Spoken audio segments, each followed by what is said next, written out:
It's Sunday evening, and all I can think about is my email inbox. It feels like a monster waiting for me. I slept for 8 hours last night, but when I woke up, I felt like I hadn't slept at all.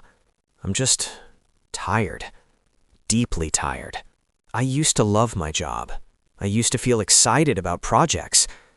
Now it all feels heavy, like I'm walking through water. How can you feel so exhausted and so unmotivated at the same time? Most people think burnout is just extreme tiredness. They believe a long vacation will fix it. That sounds logical. If you're tired, you rest.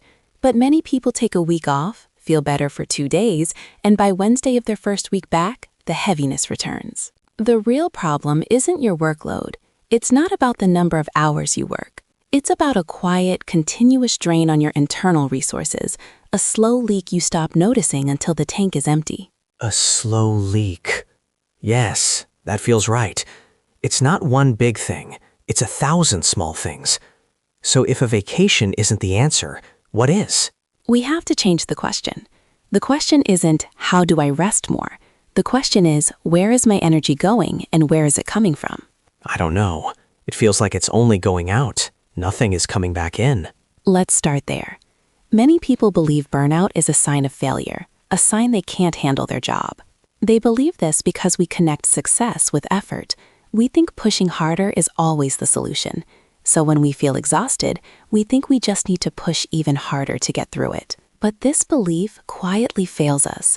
Pushing harder when your energy is low is like trying to drive a car faster when the fuel light is on. It doesn't get you to a gas station. It just leaves you stranded on the side of the road. The new way to think is this. Burnout isn't a problem of motivation. It's a problem of resource management, specifically energy. Think about the complete depletion of a resource. Imagine a project manager, Alex. He works late every night to prove he's dedicated. He thinks he's being a good employee, but the constant depletion of his mental energy means he starts making small mistakes. He forgets details. He becomes irritable with his team. The quality of his work actually goes down, even though his hours go up. So working more made him worse at his job. The very thing he was trying to achieve, being a great project manager, was destroyed by his method. Exactly. He was focused on his time, not his energy. He wasn't tracking the depletion. He just felt tired. Okay, I see that. So if I stop the depletion... The problem is, I don't feel like I have control. My boss sends emails at night. The company culture expects us to be always on. It feels like the system is causing the depletion, not me. That is a very common feeling. The belief that our situation is created by external forces, our boss, our company, our clients. We believe this because it's partly true. External pressures are real. It's easier to see the demands coming from outside than it is to see the choices we make on the inside. But this belief that it's all external quietly fails us because it makes us powerless. If the problem is out there, then the solution is also out there. We have to wait for our boss to change or the company to change, and we wait forever. A more powerful way to think is to focus entirely on the small circle you can control. You can't control your boss's actions, but you can control your reactions. This is about reclaiming your personal agency. Let's think of a designer, Maria. Her manager sends project updates at 10 p.m.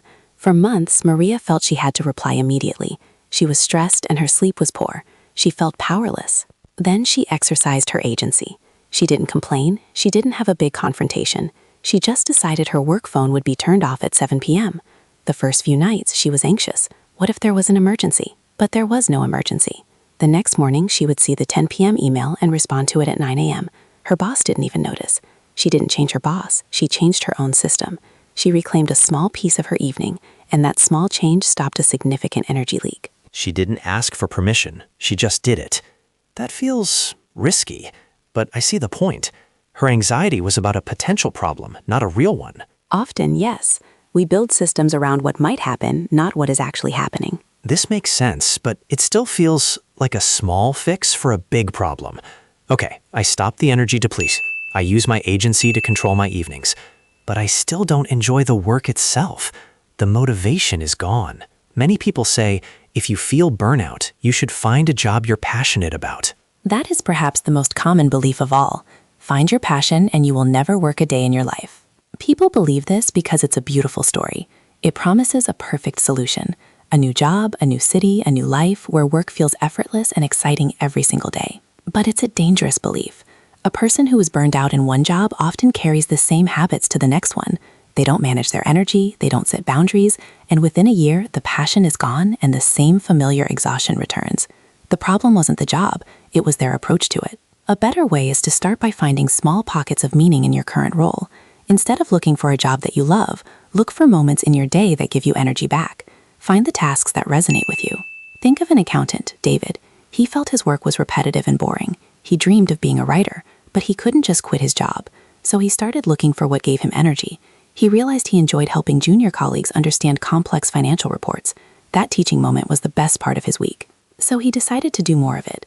He offered to run a small, informal training session once a month. It was still accounting, but it was a part of the work that resonated with him. It started to put energy back into his account instead of only taking it out. He didn't change his job title, he changed his job's content. That makes sense, but it still feels unrealistic. If this is all true, if we can manage depletion, exercise agency, and find things that resonate, why are so many smart, capable people still burned out?